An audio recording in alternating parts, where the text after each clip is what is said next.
Rencana pembentukan Koperasi Desa Merah Putih oleh Presiden Prabowo Subianto mendapat penolakan dari para kepala desa. Mereka bahkan mengancam akan turun ke jalan jika kepala negara nekat membentuk koperasi tersebut.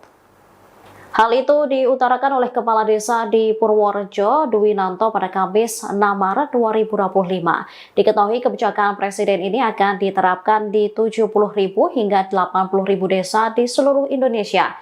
Adapun Menteri Koordinator Bidang Pangan Zulkifli Hasan menjelaskan bahwa koperasi ini akan menjadi pusat kegiatan ekonomi desa, termasuk sebagai tempat penyimpanan dan penyaluran hasil pertanian masyarakat.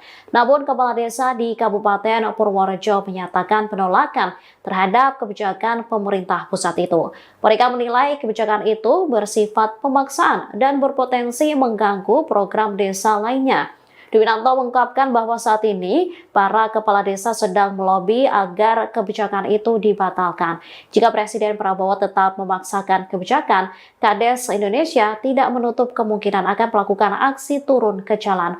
Menurut Dwinanto, kebijakan pembentukan Koperasi Desa Merah Putih tidak sesuai dengan kondisi di desa, bahkan dinilai mengabaikan kewenangan desa dalam menentukan programnya sendiri. Dirinya lantas menyoroti jika saat ini hampir semua program dan anggaran diarahkan ke program makan bergizi gratis.